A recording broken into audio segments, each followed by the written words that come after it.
thrilled to have you guys here. This is such an exciting time to be a young faculty member in entrepreneurship, innovation, technology. I guess we sort of span all of those areas. I will leave you a quick little story, and then I know Peter has a quick little story, and then I'd like to quickly go around and have everybody introduce themselves and just the school that you're at, okay? I won't tell you what year it was because unfortunately it was more years ago than I want to admit to. When I was a doctoral student in entrepreneurship. And Max Wortman, who has since passed on, but was really one of the greats at Academy, called me up and said, we are starting a doctoral consortium in the entrepreneurship division. Would you be interested?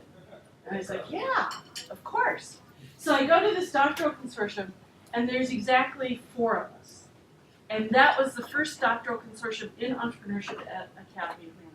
4 doctoral students. So this is fine, and I'm good. So the next year I get a phone call, though, and it's from Max again. And he goes, would you come to the doctoral consortium again? And I'm thinking, well, I guess it's fun. You know, you get lots of attention from lots of faculty because there's so few of you, right? But I go to this doctoral consortium. There's 3 of us. So things have grown a lot from those days to today. I think this is the hottest area to be in right now. It is growing like crazy. I see all the job announcements. They're all coming. I see them all, and I'm like, oh my gosh. I mean, there are so many jobs out there. It is such a good time to be in entrepreneurship. Innovation, technology management, big umbrella, right? But it's such a good time right now to be here. So welcome. I think we've got a great session today. We're going to join the doctoral consortium in the afternoon. I have always found these things to be very valuable, which is why I volunteer to do them every once in a while. And thank you all for being here. And with that, I'll turn it over to Peter. He said he has a homily, by the way. Yeah, it won't take more than an hour.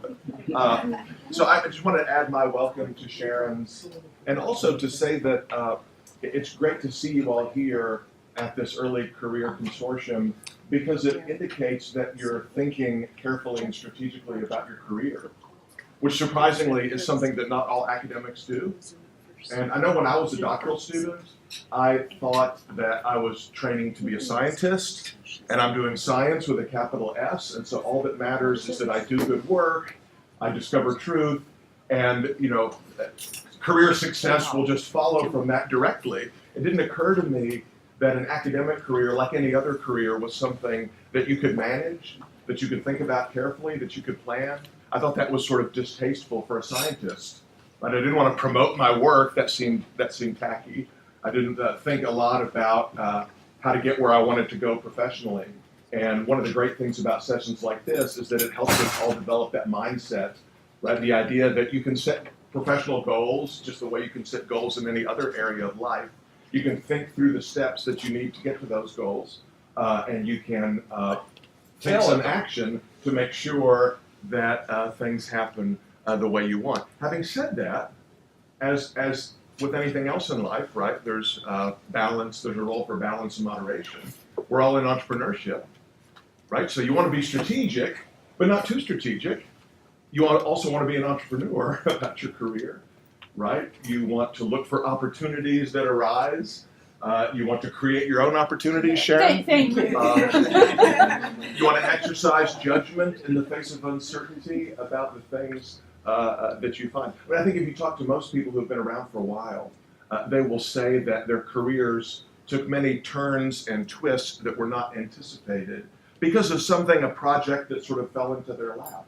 Right, so having the right balance between careful strategic thinking and the ability to be, to sort of make quick adjustments, to take advantage of things that are available to you, to make the path that you want is important. And I hope you'll keep in mind the balance between those two ways of thinking about career management as we go through our discussions today.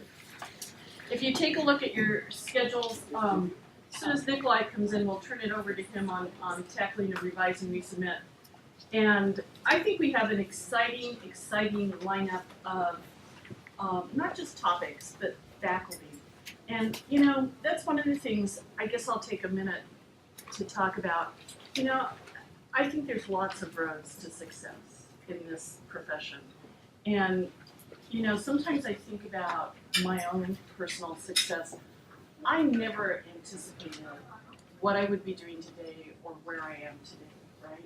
I just sort of worked. And, you know, I remember as an early assistant professor thinking how smart everybody was, right? And the reason I thought that is because you couldn't understand anything anybody said.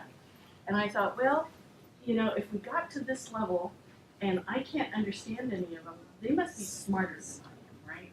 And what I realized is that one of the secrets to success in this field is taking the extremely complex and making it sound so easy that your dog can follow you, right? Or your grandmother, or whoever, right?